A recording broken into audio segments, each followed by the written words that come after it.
महर्षि, ये प्रश्न हम करते नहीं, बट आज हमारे पास भी बहुत सारे ऐसे प्रश्न आते हैं और एक समाज को एक दिशा निर्देश इस प्रश्न के, इस टॉपिक के ऊपर, इस विषय के ऊपर हो जाए तो महाराज जी आप इसका। राधे राधे महाराज जी, आपके चरण कमलों में सादर दंडवत प्रणाम। महाराज जी, पिछले 3 महीनों से आपके प्रवचनों को नियमित सुनने के बाद ऐसा लगने लगा कि मैं पशु से भी निम्नवत जीवन जी रहा हूं। अब आपके प्रवचन सुनने पर जीवन बदलने की प्रेरणा मिलती है। महाराज जी, मेरा शरीर पुरुष का होते हुए भी अलग अलग पुरुष शरीरों के साथ यौनाचार जैसे घृणित पाप कर्णों में रोज रोज लगा रहता था। अब आपके प्रवचनों से प्रेरित होकर कुछ समय से बड़ी मुश्किल से अपने आप को कंट्रोल करके रखा है, फिर भी मन बार बार वही सब करने को करता है। महाराज जी, वैवाहिक जीवन भी तलाक तक की नौबत आ चुकी है। महाराज जी, आप मेरी अंतिम शरणागति हो, कृपया मुझे इस पापाचरण से बचाने का सत्मार्ग प्रदान कीजिए। मैंने ऐसा निश्चय किया कि हर 2 महीने तक शरीर को पवित्र रखकर आपके दर्शन करने आया करूंगा, ताकि आपके दर्शन की प्रेरणा मुझे इस पाप कर्म से दूर रखे तथा इससे मुझे निवृत्त कर सके। पहले तो हम आपका धन्यवाद देते हैं कि अभी आप में इतना आत्मबल बचा है कि आप अपनी कमी को सभा में रख रहे हैं। आप बहुत मतलब अभी आत्मबल से युक्त है ना, ऐसी बातें समाज में नहीं रखी जाती, हिम्मत नहीं होती ना ऐसा कहना, अपनी कमियों को प्रकाशित किया। तो इसका मतलब कहीं किसी कोने में अभी सत्य का अस्तित्व है। देखो, ये तुम्हारी ही गलती नहीं है, ये संपूर्ण सृष्टि में काम अपना तांडव मचाए हुए। भाई हम चुप हैं, तुम चुप हो, लेकिन तुम मुखर हो गए तो सबकी दृष्टि तुम्हारे पे जाएगी। फिर लौट के अगर अपने हृदयों में देखा जाए तो कुछ ऐसा ही है सबका जीवन। ओपन हो गई तो फिर मुख में कालिक पोतती, समाज का ऐसा स्वरूप। लेकिन जो कालिक पोत रहा वो भी अपने हृदय को देखे। काम कोई ऐसा नहीं कि किसी को बख्श दे, उसी को बख्शता है जिसने भगवान को आश्रयदाता मानकर और भजन शुरू किया। अब तुम्हारे प्रश्न का उत्तर देते हैं। ये काम सुख बुद्धि होने के कारण आदरणीय और प्रिय हो गया, नहीं हुआ?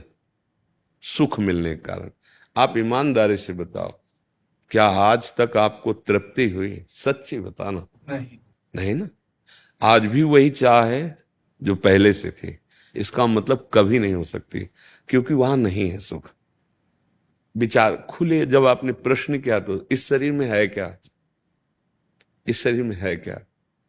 मल और मूत्र के ही तो द्वार हैं, जहां छू जाने पर हाथ हमको पवित्र करना पड़ेगा। क्या है? दुर्गंध युक्त, चाहे जितना सुगंधित पेय पियो, भोजन पाओ, 6 घंटे बाद दुर्गंध युक्त मल बन जाएगा। एक मल का द्वार है। चाहे जितना सुंदर जूस और दूध पियो, एक मूत्र बन जाएगा। दोनों के द्वार हैं, मल और मूत्र। उसके सेवन का केवल एक ही मार्ग बताया गया है कि संतानोत्पत्ति रूपी जो भगवान की सृष्टि का क्रम है, उसकी पूर्ति के लिए काम का आदर किया गया है। भगवान ने कहा धर्मयुक्त काम मैं हूं, अर्थात जो ये सृष्टि जनित क्रिया है, संयम के द्वारा संतानोत्पत्ति करने के लिए ये जो पाणी ग्रहण संस्कार किया जाता है, इसकी ये वैराग्य को प्राप्त हो जाएगा, घृणा को प्राप्त हो जाएगा, और वो सच्चे मार्ग का पथिक बन जाएगा। पति पत्नी दोनों एक ही धर्म का आश्रय लेकर, भगवद आश्रय लेकर संतान उत्पन्न करना, मानो सृष्टि रूपी भगवान की पूजा करना, बस इतने के लिए काम का आदर है। ये व्यर्थ में गंदे आचरण करना है। ये जो अभी इन्होंने प्रश्न के पहले हमें बताया, क्योंकि हम तो बच्चापन से गंगा किनारे रहे, शास्त्र की बात तो हमें पता है, लेकिन ऐसा पता कि स्त्री स्त्री से आसक्त हो जाए, हमने तो सुना है मोह है न नारी नारी के रूपा।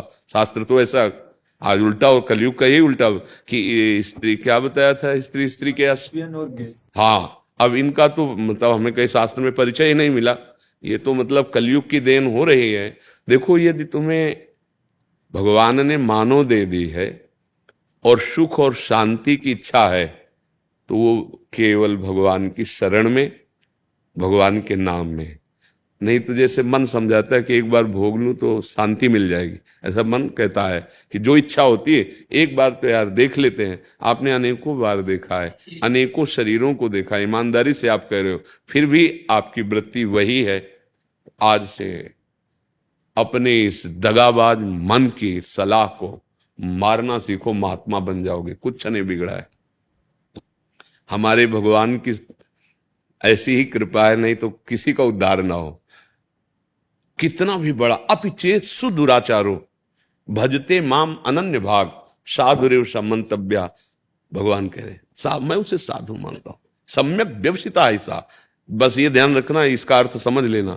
उसने बुद्धि से निश्चय कर लिया कि यार अब इसमें किसी में सुख नहीं है, हम जो सुख शांति पाना चाहते हैं वो इनमें नहीं है, वो भगवान में है। अगर ये जो आजकल चला है जीवन नाश की लीला, ये बहुत खतरनाक है। जैसे बच्चे गंदे आदतों में फंसते चले जा रहे हैं। अब नए नए लड़के 30 के हो गए, मुझे ब्याह नहीं करना, माता पिता कहते हैं नहीं, क्यों? क्योंकि उनकी रुचि स्त्री शरीर में नहीं, पुरुष शरीर में है। तो एक काम का आदेश केवल संतानोत्पत्ति के लिए है कि आप संतान उत्पन्न कर लेंगे, नहीं। तो ये जो शक्ति का नाश कर रहे हैं, ये जो अपराध कर रहे हैं, ये तुम्हारी दुर्गति कर देगा। तुम्हारे मनोरंजन के लिए थोड़ी तुम्हारा शरीर मिला है। तुम्हारे शरीर पर तुम्हारा अधिकार केवल सत्कर्म करने के लिए है। अच्छा, तुम अपने शरीर को नष्ट करो, हमारी सरकार को पता चल जाए तो आपको सजा मिलेगी? नहीं मिलेगी। आपके दो हमारा शरीर हम रखें या नष्ट कर दें तो देखो तुम्हारे शरीर पर भी तुम्हारा अधिकार यहां नहीं, यही की सरकार आपको अभी हथकड़ी डाल देगी। फिर अलौकिक सरकार, आप मनमानी आचरण करने के लिए नहीं, आपका स्त्री में राग नहीं है, आप ब्रह्मचर्य धारण करते हुए ऐसे तेजस्वी महान बनो, देश की सेवा करो, अपने आत्मा का उद्धार करो जो फंस गई है दुर्गति में। उसको ऐसा थोड़ी कि गंदी आदतों में फंसा के नारकी योनि, कैसे कैसे, मतलब आप थोड़ी देर विचार करो, कहां तुम सुख ढूंढ रहे हो, कहां ढूंढ रहे हो? अरे पागल उसमें सुख है। अच्छा, तुम यहां हमारे पास क्यों आए हो? कोई भी, हम क्या लगते हैं तुम्हारे? किस लिए आप यहां आए हो? हम आपसे अगर प्रश्न करें, भले आप उत्तर न दे पाए लेकिन उसका उत्तर हम देते हैं। आप इस बात के लिए आए हो कि जो मैं कर नहीं पाया वो आप कर लिए, जो मैं नहीं कर पाया वो आप कर लिए, इसलिए हम हाथ जोड़ते हैं और आपसे जानना चाहते हैं कि मैं कैसे निकलूं, जहां नहीं फंसना चाहिए वहां फंस गया। सार बात है ये, कुछ नहीं है। पांच भौतिक शरीर जैसे हमारा तैसे आपका, जो आप भगवान के अंश हो वैसे मैं अंश हूं। पर भगवान की कृपा से बचपन से बात समझ में आएगी कि बहुत जन्म बीत गए धोखे में, ये जन्म बिल्कुल धोखे। ठाकुर कृपा से लग गई ब्रक, 13 वर्ष की अवस्था से लेकर जैसे भगवान ने चलाया आज तक वैसे। ए भाई, हमारी बात जैसे तुमने बताई ना, ऐसे हमारी बात मान लो।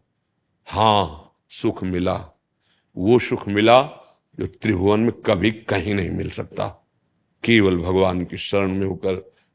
आप जैसे दुख, तो देखो किडनी फेल है, मां के गर्भ से इसकी रचना हुई थी। पॉलिसिस्ट किडनी ये रोग है जो मां के गर्भ से वंशानुगत होता है। 35 वर्ष की अवस्था में प्रकाशित हुआ, 18 साल हो गए इसका दुख। अभी थोड़ी देर में डायलिसिस में जाएंगे। कोई दुख नहीं हमें, पाई भर दुख नहीं। तुम्हें लग रहा है मैं दुखी हूं, मैं चिंतित हूं, मैं डिप्रेशन में हूं? नहीं, ये मिला है। हर दुख सह करके उस सच्चिदानंद के मार्ग में दौड़ते हुए, काम क्रोध लोभ मोह मद मत्सर एक एक की वृत्ति को देख करके इनसे बचाव पक्ष रखते हुए निकल जाना। हमें तो लगता है कि इनको स्त्री शरीर से प्यार नहीं, वो काहे को धोखे में किसी को डालते हैं। अरे उसके लिए तो दूसरा वर मिल जाता, आपने उसको स्वीकार किया और उसके प्यार का विभाजन उसको बर्दाश्त नहीं होगा। आप समझो उसके हृदय को कितना दुख हो रहा है कि वो जब जान रही मेरा पति ऐसे आचरणों से उसके, अब आपको क्या अपराध नहीं लग रहा? आप सोचो कैसे पापाचरण में उतरे हो, कहां उतरे हो। अभी चांद से निकलो। महाराज जी, जैसे आपने बोला कि विवाह की इच्छा नहीं होती, वैसे हमारे पास बहुत सारे ऐसे प्रश्न आते हैं कि वो विवाह नहीं करना चाहते, बट पारिवारिक इतना दबाव होता है कि वो क्या खुल के अपनी बात रखें? नहीं, रखना चाहिए खुल के बात। किसी लड़की के साथ धोखाबाजी करोगे तो ये तुम्हारे, या कोई लड़की किसी पुरुष के साथ धोखाबाजी, तुम्हारी स्त्री शरीर में आ सकती है तो खुल के बात करो ना, खुल के बात करो। दूसरे की जिंदगी के साथ खिलवाड़ क्यों करो? मान लो आपको वो जो, हमें तो शब्द याद नहीं, हाँ, तो आप किसी वर को आप वर्ण करें समाज और पिता आदि की दबाव के कारण, और आपको वो प्रिय है नहीं, फिर उसकी जिंदगी के साथ धोखा हुआ। या आप जो दूसरा शब्द है उस, हाँ, वो आपको लड़की प्रिय नहीं लेकिन आप अपनी शान मर्यादा रखने के लिए, तो वो तुम्हारी मर्यादा रखने केवल चीज है क्या? वो तो पानी ग्रहण की अपने जीवन की हर आवश्यकता आपसे पूर्ति कराना चाहेगी। अगर ऐसा नहीं तो आप उसके साथ दगा कर, और फिर आप कहाँ गिर रहे हैं? आपका मतलब, मुझे तो इतना ऐसा लगता है कि भगवान ने बड़ी कृपा कर दी। यदि तुम्हारा ब्याह में मन नहीं, तुम्हारा स्त्री में आसक्ति नहीं, तो जीवन भर इसी से डरते रहा जाता है। महात्मा बनकर भी इसी बात से डरते रहा जाता है कि कहीं हमारे कदम फिसल न जाए, और उसको रुचि नहीं। अरे यार, महात्मा बनने में क्या दे रही है? तुम पैंट शर्ट में महात्मा रह सकते हो, ब्रह्मचारी रहो, खूब व्यायाम करो, भगवान नाम जप करो, नौकरी पेशा करो, समाज सेवा में लगा दो, जीवन कृतार्थ हो जाए। काहे को गंदे। महर्षि, बात यहीं तक रुक जाए तो ठीक है, बट जैसे आपने बोला स्त्री में रुचि नहीं है, बट पुरुष में है। अरे ये, हाँ, ये माया का बहुत मलिन फंदा पड़ गया। माया को बहुत मलिन फंदा पड़ गया। कामोपभोग में जो ऐसी रति हो गई, बहुत ही हानिप्रद है, बहुत हानिप्रद है। क्योंकि हमारा जीवन केवल कामोपभोग के लिए नहीं है, हमारा जीवन काम पर विजय प्राप्त करके राम की प्राप्ति के लिए है। विश्राम, आत्मबोध प्राप्त करने, केवल यही सुख हमारे लिए है क्या? भाई, बंदर, कुत्ता, कबूतर, पशु पक्षी सब इसी में लगे हैं। फिर कहा गया, दुर्लभो मानुषो देहो देही नाम क्षण भंगुरहा तत्रापि दुर्लभम मन्येत वैकुंठ प्रिय दर्शनम। बड़ा दुर्लभ मानव देह, इसके लिए दुर्लभ देह बहुत मतलब हानि का विषय है, बहुत पछताना पड़ेगा। अभी श्वासें हैं, काम बना लो। राधा राधा राधा, और अब लो नशानी अब ना सही हो। कोई भी गलती सुधारी जा सकती है, अभी समय है, अभी प्राण है शरीर पे, नहीं फिर तो चांस ही नहीं है। फिर तो चांस है जब इन कर्मों का, अगर ये नष्ट नहीं हुए कर्म, और इन कर्मों का आप गुप्त रूप की ये सब बातें मतलब है, संत महात्मा क्यों इस विषय पर जाए? पर भगवान की ऐसी लीला है कि अब ऐसे जिससे संतान उत्पन्न होती है वही वीर है ना। आप किसी भी तरह से उसका क्षय करते हैं तो संतान के हत्यारे हुए कि नहीं? सूक्ष्मता से बताओ। अगर वही यथायोग्य स्थान पर पहुंच जाता तो संतान रचना हो जाती ना। अब आप उसको कहां प्रयोग कर रहे हैं? वही संतान है ना, उसमें जीव है, वो व्यर्थ नहीं है। महापापी हो जाओगे, इसलिए बुद्धि भ्रष्ट हो जाती है और दुर्गति को प्राप्त होते हैं। चाहे अब ये जो शब्द आप बोल रहे हो, ये तुम्हारे सुधार के लिए बोल रहे हैं। यदि तुम्हें स्त्री शरीर प्रिय नहीं, पाणी ग्रहण करने की भावना बिल्कुल मत रखना, क्योंकि केवल पाणी ग्रहण, संतान उत्पत्ति, सृष्टि पूजा के लिए तुम ब्रह्मचर्य रहकर समाज की सेवा कर सकते हो। आप देखो ना अपने देश प्रदेश में है, रहकर कर सकते हो। आप एक तेजस्वी तपस्वी हमारे देश के वीर जवान हो सकते हो, देशभक्त हो सकते हो, भगवान के भक्त। आओ, दिव्यता की तरफ, पशुता की तरफ क्यों जा रहे हो? चाहे माता बहन हो, चाहे पुरुष हो।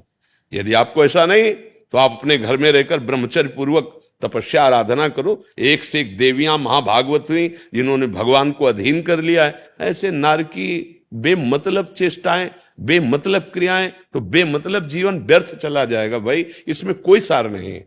अगर अग्रस्त होकर उसके अंदर काम वेदना आती है, वो अपनी पत्नी को स्वीकार करता है तो कोई पाप नहीं, क्योंकि धर्म से उसने अग्नि को साक्षी करके वेद मंत्रों के द्वारा पाणी ग्रहण किया है, भगवान को साक्षी किया है। अगर वहां तो उसका, लेकिन अन्य, ये बहुत बड़े पाप की बात है। भाई, हम तो प्रार्थना करते हैं कि आपकी बुद्धि बहुत जल्दी शुद्ध हो और आप इन सब दोषों से मुक्त हो जाए। महाराज जी, इसमें एक और प्रश्न था। महाराज जी, जैसे क्या स्वभाव को परिवर्तित किया जा सकता है? ये भैया, आप स्वभाव ना परिवर्तित करें तो भगवत प्राप्ति कैसे करेंगे?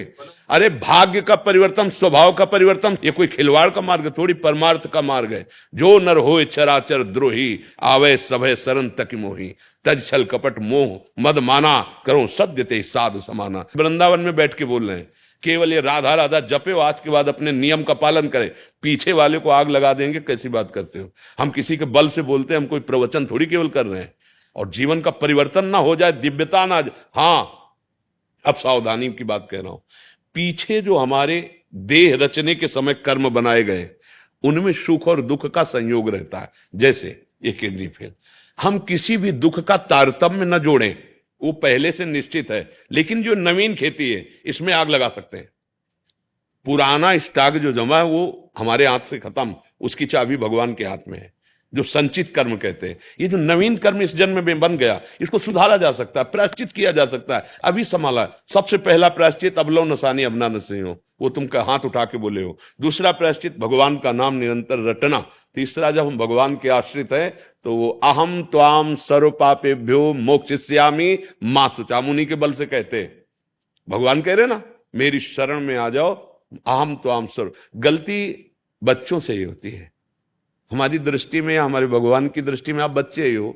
जब शुद्ध ज्ञान नहीं है तो चाहे 80 साल के हो, बच्चे ही तो हो। ये कौन खेल खेलता है? बच्चे ही तो खेलते। बच्चे अज्ञानी हो, अभी अज्ञानी, अब जग रहे हो, हम तुम्हारा सहयोग करते हैं। यहां आशीर्वाद मांगने की जरूरत नहीं। सतमार्ग में तुम चलो, जान की ताकत लगा देंगे। जो हमारे जीवन में जितना है, हम इसीलिए बैठे हैं, इसीलिए बोलते हैं। हमारा उद्देश्य केवल है कि हमारे देश, हमारी समाज समझे अध्यात्म किसे कहते हैं और आशीर्वाद किसे कहते हैं। ऐसे नहीं जा आशीर्वाद, नहीं जाओ, तुम्हें डांट के भगा देंगे, फिर इसके बाद परिणाम देखना कि तुम्हारे जीवन का परिवर्तन होता है कि नहीं। तो कटु व्यवहार, कड़ुआ शब्द अगर तो समझ लेना कि हमारे समन किया जा रहा है पापों का। अगर हमें ड्रामा करना हो तो मीठे मीठे बातें बोल के तुम्हें निपटा सकते हैं, लेकिन हम फिर समय क्यों दे तुम्हें? सबसे बड़ी कीमत समय की होती है। यही समय हम एकांत में बैठकर अपने लाडली लाल के चिंतन, लेकिन हम आपको समय देते हैं कि आपकी बिगड़ी सुधर जाए। हमारी बात मान लो, परम कल्याण का मार्ग है। न जंतुर बनाने की जरूरत है, ना किसी का हाथ रखवाने की जरूरत है। बात मान लो, भगवान तुम्हारे साथ है, और क्षमा इसलिए कर दे कि हमारे बाप हैं वो, हम उनके अंश हैं। ये नहीं डरना कि अब हमारा क्या होगा। अगर हरि शरण में आ गए तो देखो, आप चरित्र पढ़ के देखो कि बड़े गंदे गंदे आचरण करने वाले महात्मा बन गए। चरित्र, हमारे भगवान ऐसे करुणामय न होना तो हम लोगों की बस नहीं है। कहाँ वो अव्यक्त अखिल ब्रह्मांडों के स्वामी, और कहाँ हम एक शरीर पे आसक्त जीव, भला उनको कैसे, पर उनकी कृपा से। तो वही कृपा आप पर भी है, क्योंकि आप भी उनके बच्चे। बस नियम से चलना। और नाम जब शुरू किया कि नहीं? महाराज जी, जैसा गाड़ी चलाते हैं, नहाते समय, जब वृक्षों में पानी डालते समय नाम जप करता हूँ, और जैसे आपका प्रवचन सुनता हूँ रात में, उसके बाद राधा नाम का जो कीर्तन है वो सुनता हूँ। बस धीरे धीरे काम बनता जाएगा। अच्छा, कोई नशा और ये सब? आज तक जीवन में ना शराब पी, ना अंडा खाया, ना मांस, ना मटन, ना जुआ। हाँ, कोई न कोई दोष, हम कोई न कोई दोष नहीं, कोई बात नहीं, इसमें दुखी हो। कोई न कोई दोष गिराता है। किसी को कोई दोष होता है, किसी निर्दोष तो है नहीं कोई। निर्दोष तो ब्रह्म है, या जो ब्रह्म आराधन में है। नहीं भाई, बहुत तुम्हारा आदर हम करते हैं, इसलिए पहले धन्यवाद दिया। आप अपने जीवन को सुधारिए। और आज सुनो, प्रसन्न हो गए। देखिए, आज से आप बल देखिएगा, सहयोग कैसा मिलता है ये खुद देखिएगा आज से। ये जब जबान से नहीं, अंदर से। अगर तुम ऐसे किए हो ना और रो दिए हो ना, तो तुम देखना कि अगर तुम सोचोगे भी तो उसी सोच में बैठे दिखाई देगी तुम्हें। भय लगेगा सोचने में, करने की तो बात जाने दो। बस जैसे कहें वैसे चलो। प्रभु, महाराज जी, 2 महीने में मैं आपके दर्शन करूंगा पवित्र रहकर, ताकि मैं हाँ, नहीं, वो तुम्हारी रुचि की बात है। मेरे मन में ये भावना रहेगी कि मैं पवित्र रहूंगा तभी महाराज जी के दर्शन कर पाऊँ। नहीं, ना पवित्र अगर देखो, उसमें तो जाना नहीं। और हाँ, और अगर इधर उधर कहीं मान लो घर में, तो उसको मत सोचना कि अपवित्र हो गए। क्योंकि अगर कहे कि हम बीमारी ठीक करके डॉक्टर के पास जाएंगे तो थोड़ी गलती है। हम जैसे भी हैं, पिछले बुरे कर्मों का प्रायश्चित कुछ कर। तुम नाम जप करो और गंदे आचरण मत करना। वकील जोरदार हो, मुकदमा जीत जाते हैं। तो चिंता मत करो। हाँ, चिंता मत करो। और सबसे प्रार्थना है, देखो ये भाई महात्मा का अंश कहीं हृदय में है, सत्यता है तभी बोल पाए हैं। और हम जानते हैं, जैसे लोग ले गए थे, हम अमुक, हमने बचपन से मन को पढ़ा, ये बेईमान किसी का दोस्त नहीं है, एक क्षण में गिरा सकता है। तो सबसे गलतियां होती हैं। भगवान का आश्रय लेकर हम अपनी गलतियों को हटाकर कि सद्गुण प्राप्त करने के लिए मानव देह प्राप्त की है। हम अच्छे आचरण करें, हम भगवान को प्राप्त हों, हमारा मन आनंदित हो जाए। अब हमारा जन्म सुअर कुत्ते की तरह ना हो। ये मनुष्य जन्म है यार, मनुष्य जन्म है। इसको ऐसे गंदी बातों में मत काटो। और जो नहीं समझना चाहेंगे वो भगवान की बात नहीं समझते, फिर हम तो उनके दास हैं, कैसे समझे। व्यर्थ में ब्रह्मचर्य नष्ट करना मृत्यु पाप, इसके सिवा और कुछ नहीं है। करके देख लो, बाद में जब तुम्हारे हृदय की स्थिति हो तब समझना। क्योंकि सारी लड़ाई यही होती है, और तुम्हारी रुचि रही है, तो अगर तुम संयम से रहो तो पैंट शर्ट में तुम महात्मा बन सकते हो, असंयम तो ठीक बात है नहीं।